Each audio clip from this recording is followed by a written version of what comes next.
নমস্কার বন্ধুরা, সোমাস কিচেন ডায়েরিতে স্বাগত। আজকের রেসিপি হলো গাজরের হালুয়া।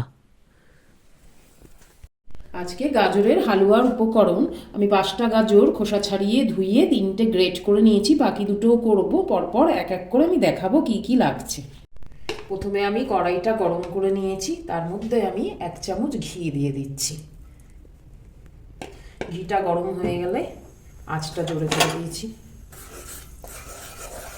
ঘিটা একটু ভালো করে নাড়িয়ে নিচ্ছি।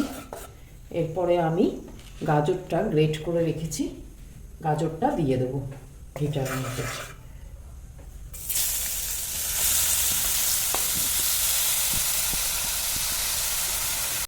ভালো করে আমি ঘিয়ে গাজরটাকে একটু ভেজে নিচ্ছি।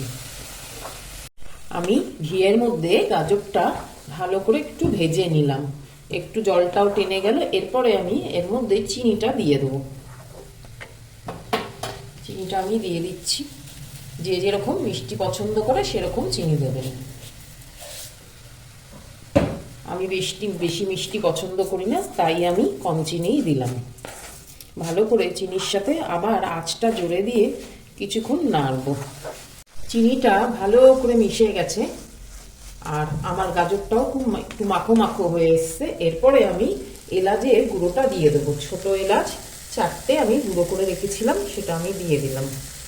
এলাচটা দিয়ে ভালো করে মিক্স করে নেবো।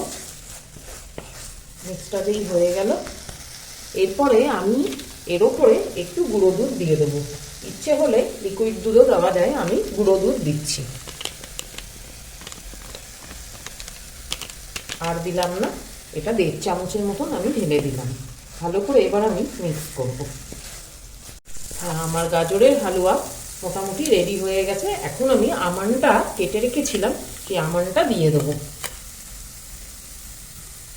আমন্ডটা দিয়ে আমি একটু নাড়িয়ে নেব।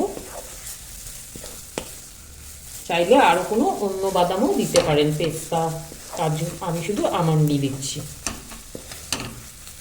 আমার কমপ্লিট গাজরের হালুয়া।